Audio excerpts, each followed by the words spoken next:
Bismillah ar-Rahman ar-Rahim. Assalamu alaikum. Peace be upon you, viewers of this video series.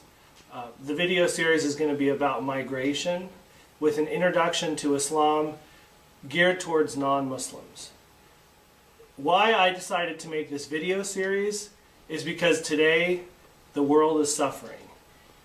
And there are so many tragedies happening one after another. If you look all around you, from everywhere from inside the United States to Europe to the East, the Middle East and the Far East, you see tragedy after tragedy, waves of pain happening, people fighting and killing each other for no apparent reason. And what I finally figured out about this is that the world is in dire need of some way to comprehend this, to understand this, and then to migrate from the place of pain and suffering and fighting and conflict to a more peaceful place of happiness, of love, of sharing, being together. And there is a solution. It's not like there's no solution. There is a solution. And we're going to talk about over this video series the solution. But in order to find the solution, we need to migrate. Now, what is migration? Migration has been happening since the beginning of human history. Our forefathers came out of Africa and they spread to the entire world. And the world became populated through migration. And why did they migrate? And the reason why they migrated is because they were in a place where they weren't happy, they weren't satisfied. There was problems there. There was pain, there was suffering. And then they looked over the horizon and they found that there may be something better there. There may be something that's better for their life, that will make their life easier and happier, less conflict, and more prosperous. So that was the reason. And they migrated physically. But as human beings, we're not only a physical body, but we also have a spirit. And we can migrate spiritually. And this video series is going to be talking about the spiritual aspect of migration. And how do you move from one place to another? How do you free your spirit? And what's the incentive to move? Okay, so the first part of the series is going to talk about what is your spirit? Do we have a spirit? Okay, it's been known throughout human history that ever since the time of the Neanderthals and the people who weren't even Homo sapiens, people have been drawing, they've been painting, they've been expressing their creativity. They had religion. They didn't just worry about feeding themselves and the physical needs. They were always looking towards another world, another realm. The belief in the afterlife goes back many, many, many thousands of years. So we know that if we look at human history, there must be something else. It can't just be our physical body. So we know, and all people recognize, and all religions recognize, that we have a spirit. We have some aspect to us that is not contained in our physical body. And what is that? And we have to figure this out before we can talk about spiritual migration. We have to define what a spirit is. So we believe that the spirit, and if you talk about Islam and also Christianity and Judaism, we say that the spirit is the eternal part of yourself. It's the real part of yourself. It's the part of yourself that when you go into the grave, it goes somewhere else. And it continues on and continues on through eternity on a journey from this life to the next life. And that spirit is present in this world, and it's also present in the next world. And just as you have a physical location where you live and where you are, if I ask you where are you, you might give me your address, you might say where you work, okay? Your spirit also has an address and it also has a place.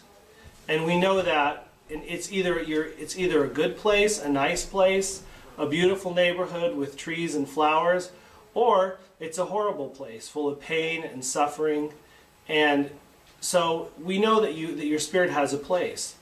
And how do we know where your spirit is? That's the question. If I ask you where you are, you can just open up your phone, get a GPS, and give me your longitude and latitude, or give me your physical address. We know where you are. But the question is, where is your spirit? And your spirit also has a place. And what we define in Islam, what we say is your spirit has a place, and the place is defined by what you worship. What do you worship? That will determine your location. And we say as Muslims, we worship Allah subhanahu wa ta'ala, but we know that there's people that worship all kinds of other things.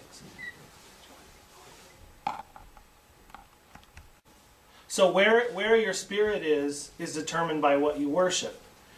And if you worship the wrong thing, or you worship something that doesn't exist, or you worship something that doesn't benefit you, then your spiritual location or your spirit is going to be filled with pain and hardship and suffering.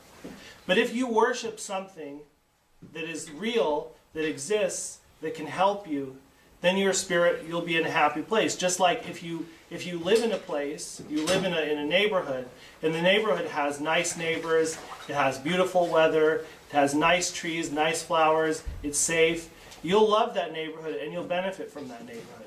But if you live in a neighborhood that is filled with crime, that the streets are filled with potholes, that the weather is horrible, it's either very hot or very cold, then you're going to hate your location, and the location is going to be filled with pain and suffering. But if you don't like your location spiritually, just like if you don't like your location physically, you can always migrate. And this is what we're going to talk about, migration. How do you go from that awful, horrible neighborhood into a better neighborhood? Now, why do we migrate? What's the incentive? We say, well, where I'm at spiritually now isn't good, but what if the other place is worse than where I am? Well, you're never going to know until you try. Now, to talk a little bit about my life, and I don't want to make myself the focus of this video, but I actually migrated spiritually, so I know what I'm talking about. I was born into a Christian family, a Lutheran family, and I had a good family. I loved my family. They didn't abuse me. They weren't mean to me. They gave me what I needed. Physically, they always gave me what I needed. And they were nice to me, and I had a nice church family and a nice community. But at the same time, like many Christians, I always had doubts. I always had questions. I always had things about Christianity, specifically about the theology, that nobody could answer for me. And I talked to priests, and I talked to lay people in the church and other people, and nobody could really answer those questions for me. So as I went on and on, these unresolved questions made my spirit migrate to a worse and worse place. And I felt more and more basically disincentivized to be a part of any religion. And then when I was 18 years old, I kind of became an agnostic. I thought, well, God exists, but we really can't comprehend God. We don't know who God is or where He is. We as human beings have no way of knowing that. So I basically stopped practicing any religion, and then at the same time as I did that, God was trying to send me a message that you should believe in me and you should believe in some religion. When I was 18 years old, I was in a horrible automobile accident on the freeway. And I was on the freeway, and a car hit me from behind and smashed the whole entire back of my car in. And I was going along the freeway like a ping pong ball, hitting one car and another. And my car was totaled, but yet I wasn't hurt at the same time. But this accident made me think. It made me think, you know, if God exists, and if He does exist, or He doesn't exist, I should find out. I should know. This should be the main point in my life, is finding this out. Because if God exists, and this particular religion is right, and I'm not following it, then I'm in big trouble. And it's my duty not to believe in the specific religion, but to at least to find out, to try to find out, to try to study, to try to talk to people, and not just put the problem on the side and pretend it doesn't exist. Because death is coming, and death is coming to everybody. And you will be in the grave one day, and then you'll know. So before that time, you should make a strong effort to find out. Over the course of these series, we're going to be talking about how do you find out? How do you go about looking into God and religion? And how do you resolve these questions in your mind? And we have our new channel, which is Migration 313, and inshallah, with the help of God, we'll go through step by step, and we'll try to help you and me on this journey of migration. Assalamu alaikum.